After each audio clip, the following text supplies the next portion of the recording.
Parliament ఎన్నికలు సమీపిస్తున్న నేపథ్యంలో కాంగ్రెస్ పార్టీ దూకుడు పెంచింది. సీఎం సొంత జిల్లా అయినటువంటి మహబూబ్ నగర్ పార్లమెంటు స్థానంపై ఖచ్చితంగా కాంగ్రెస్ జెండా ఎగరవేయడమే లక్ష్యంగా ముందుకెళ్తున్నటువంటి పరిస్థితి. అందులో భాగంగానే ఇప్పటికే మహబూబ్నగర్ పార్లమెంట్ నియోజకవర్గంలో మహబూబ్నగర్ పట్టణంలో మొదటిసారిగా పార్లమెంట్ ఎన్నికల శంఖారావాన్ని పూరించారు సీఎం రేవంత్ రెడ్డి. ఆ తర్వాత మరోసారి కూడా మహబూబ్నగర్ పార్లమెంట్లోనే ఈ యొక్క ఎన్నికలకు సంబంధించినటువంటి సభను నిర్వహిస్తున్నారు.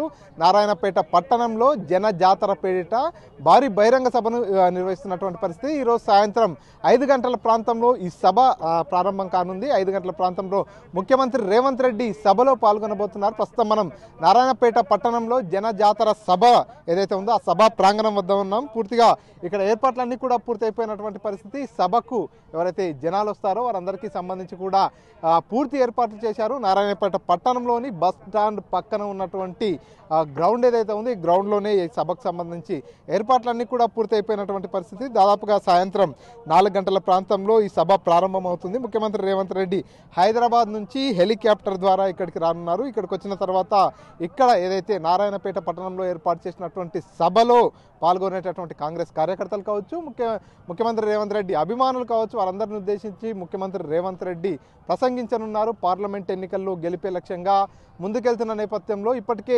నారాయణపేట కొడంగల్కు సంబంధించినటువంటి ఎత్తిపోతల పథకం ఏదైతుందో జీవో నెంబర్ 47 జీవో నెంబర్ 69 కూడా ఇంప్లిమెంట్ చేస్తున్న నేపథ్యంలో ఇక్కడ మరి ఇప్పుడు ముఖ్యమంత్రి రేవంత్ రెడ్డి సభలో పాల్గొంటున్న నేపథ్యంలో ఇంకా ఎటువంటి వరాలు కురిపించే అవకాశం ఉంది, ఇంకా ఎటువంటి హామీలు ఇచ్చేటటువంటి అవకాశం ఉందనేటటువంటి అంశం అయితే పూర్తిగా స్థానిక ప్రజల్లో అయితే చర్చనీయాంశంగా మారింది. మొత్తంగా నారాయణపేట ప్రాంతంలో సభను ఏర్పాటు చేస్తున్న నేపథ్యంలో ఇక్కడ ఉన్నటువంటి నారాయణపేట స్థానిక ఎమ్మెల్యే అయినటువంటి చిట్టెం పర్ణికారెడ్డి కావచ్చు, మిగతా ఎమ్మెల్యేలంతా కూడా ఈ సభను పర్యవేక్షిస్తున్నటువంటి పరిస్థితి. ఎప్పటికప్పుడు ఇక్కడికి వచ్చేసి పనులన్నీ కూడా దగ్గర నుండి చూసుకుంటున్నటువంటి పరిస్థితి. సభకు భారీ ఎత్తున జనాలు హాజరయ్యేలా ప్లాన్ చేశారు.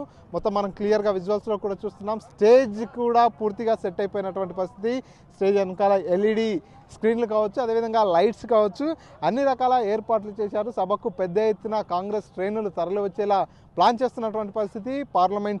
మహబూబ్నగర్ పార్లమెంట్ సెక్టార్లో ఉన్నటువంటి 7 అసెంబ్లీ స్థానాలు ఉన్నాయి. 7 అసెంబ్లీ స్థానాల్లో కూడా కాంగ్రెస్ పార్టీకి సంబంధించినటువంటి ఎమ్మెల్యేలు ఉన్న నేపథ్యంలో ఈ రోజు నిర్వహించబోయేటటువంటి ఈ సభ కూడా గ్రాండ్ సక్సెస్ అయ్యే విధంగా కాంగ్రెస్ శ్రేణులంతా కూడా పావులు కదుపుతున్నారు. దీనికి సంబంధించి కాంగ్రెస్ జిల్లా నాయకులంతా కూడా ఎప్పటికప్పుడు పర్యవేక్షిస్తున్నటువంటి పరిస్థితి. ఇప్పటికే జన జాతర సభకు సంబంధించినటువంటి పోస్టర్ని కూడా రిలీజ్ చేయడం జరిగింది. ఆయా అసెంబ్లీ నియోజకవర్గాల్లో కూడా సమావేశాలు ఏర్పాటు చేసి వారందరికీ కూడా ఈ సభకు పెద్ద ఎత్తున రావాలనేటటువంటి దిశానిర్దేశం చేసినటువంటి పరిస్థితి.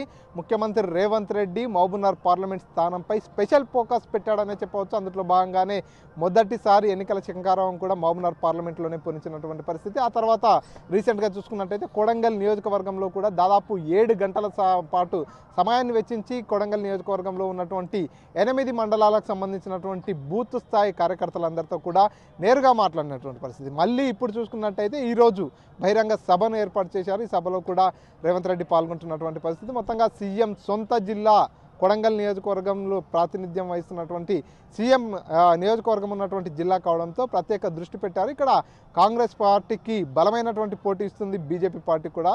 ఈ నేపథ్యంలోనే ఖచ్చితంగా విజయమే లక్ష్యంగా ముందుకెళ్తున్నటువంటి పరిస్థితి. అందులో భాగంగానే బహిరంగ సభలు, సమీక్షా సమావేశాలు ఎప్పటికప్పుడు ఏర్పాటు చేస్తున్నారు.